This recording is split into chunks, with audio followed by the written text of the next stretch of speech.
तिलक हो रहा बा। तिलक के ठीक बाद हल्दी के कार्यक्रम होला, एक बाद शुभ विवाह होला। तो हल्दी के भी शुरुआत हम करी। हाँ, माटीकोड़ होला, आकाश जी को रहल बने वो गीत हम एक एक लाइन सुनाई। अब हल्दी के भी कार्यक्रम हो एक बाद। पीसए मम्मी धीरे धीरे, पीसए मम्मी धीरे धीरे, हरदी के गांठ हो पीसए मम्मी धीरे।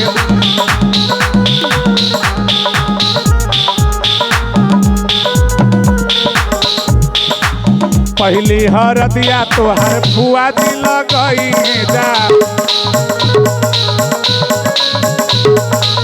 पहली हरदिया तोहर फुआ जी लगई जा।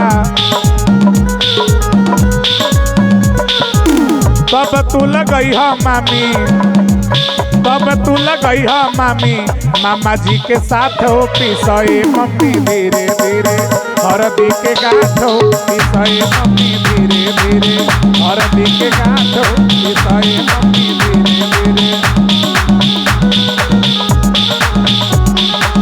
धीरे धीरे हो भसुर धीरे धीरे, धीरे धीरे भसुर धीरे धीरे, हमरा अंगना में अइह भसुर धीरे धीरे,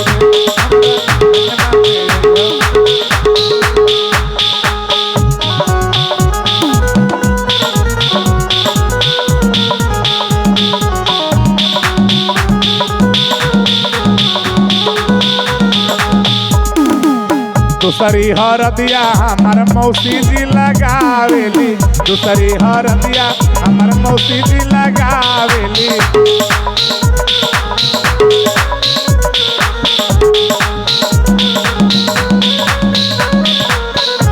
अच्छा, दुल्हा तो होखबे कर ले, वो सोहबालियो होलन। दुल्हा के संगे संगे सोहबलिया हमारा अभिषेक बाबू बानी, वो के खोजते बानी।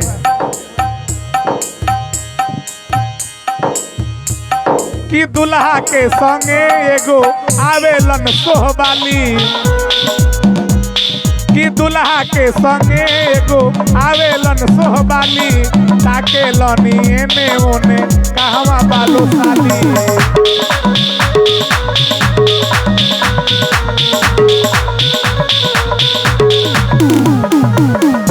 अभिषेक सर जी आवाज के सुन रहल बानी तो तनी हमरो पर ध्यान देवे के बा। अभिषेक सर जी अगर इस आवाज को सुन रहे हैं दुल्हा के छोटे भाई, तो हम बहुत कुछ जान के रौरा के आइल बने। तोहके पुतरी मेरा खिला परान के तरे, तोहके पुतरी मेरा खिला परान के तरे, काहे बुझता रह हमारा के आन के तरे, काहे बुझता रह हमारा के आन के तरे, तोहके पुतरी मेरा खिला परान के तरे, तोहके पुतरी मेरा खिला परान के तरे।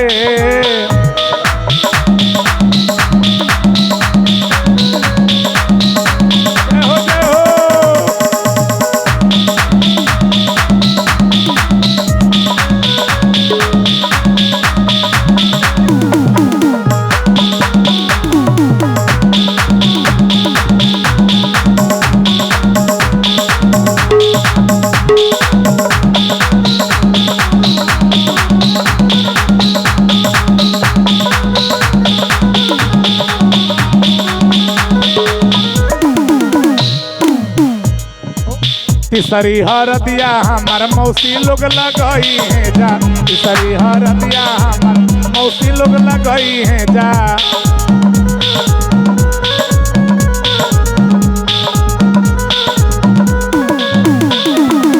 तब तू लगई ह फुआ, तब तू लगई ह फुआ, फूफा जी के साथ हो पीसए मम्मी धीरे धीरे, हरदी के गांठ हो पीसए मम्मी धीरे धीरे, हरदी के गांठ हो पीसए मम्मी।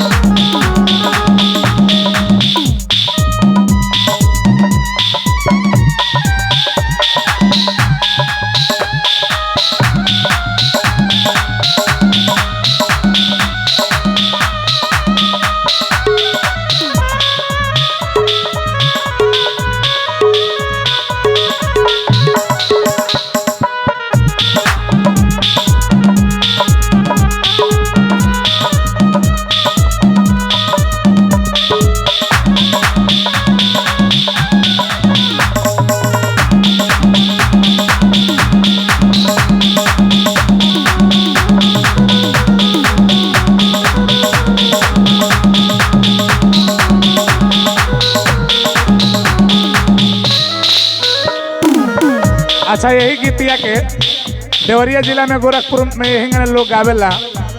पीसए मम्मी धीरे धीरे हरदी के गांठ हो, पीसए मम्मी धीरे हरदी के गांठ हो। लेकिन यही गीतिया के भैया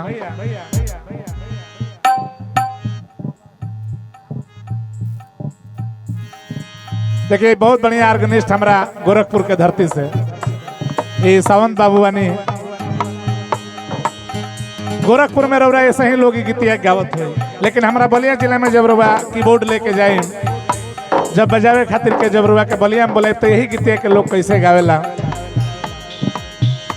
आगे मैं हर दिया तू पात रहे, आहे मैं हर दिया तू पात रहे। आहे पवन बाबा हरदी चढ़ावे ले जी, आहे पवन बाबा हरदी लगावे ले जी।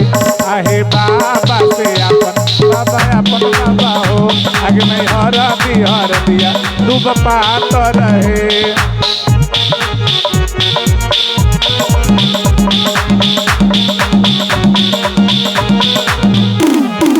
आज जैसे हरदी खत्म हुई वैसे फुआ लोग माथ पर दौरा लेके एगो कुदार कान्ही पर धो के चल दी लो।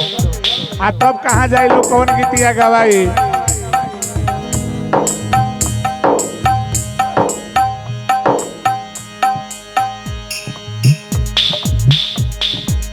कहवा के पियर माटी,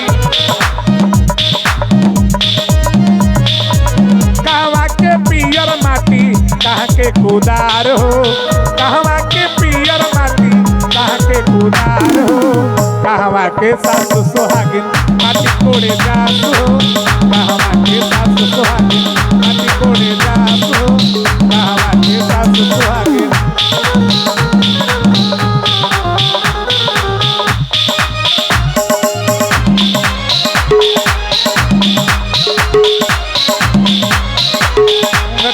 रे भौजिया कब जा हमनी के घूंघट खोल रे भौजी, कब जा हमनी के घूंघट खोल रे।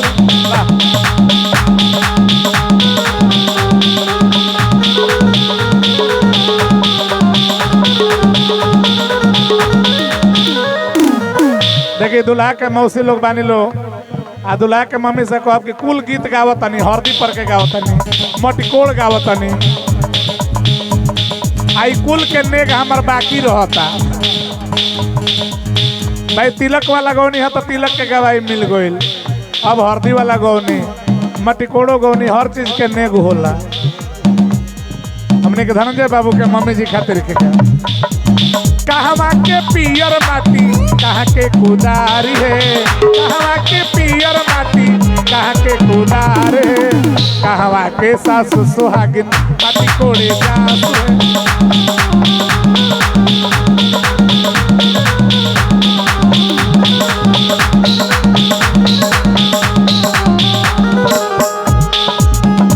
छने छने बदले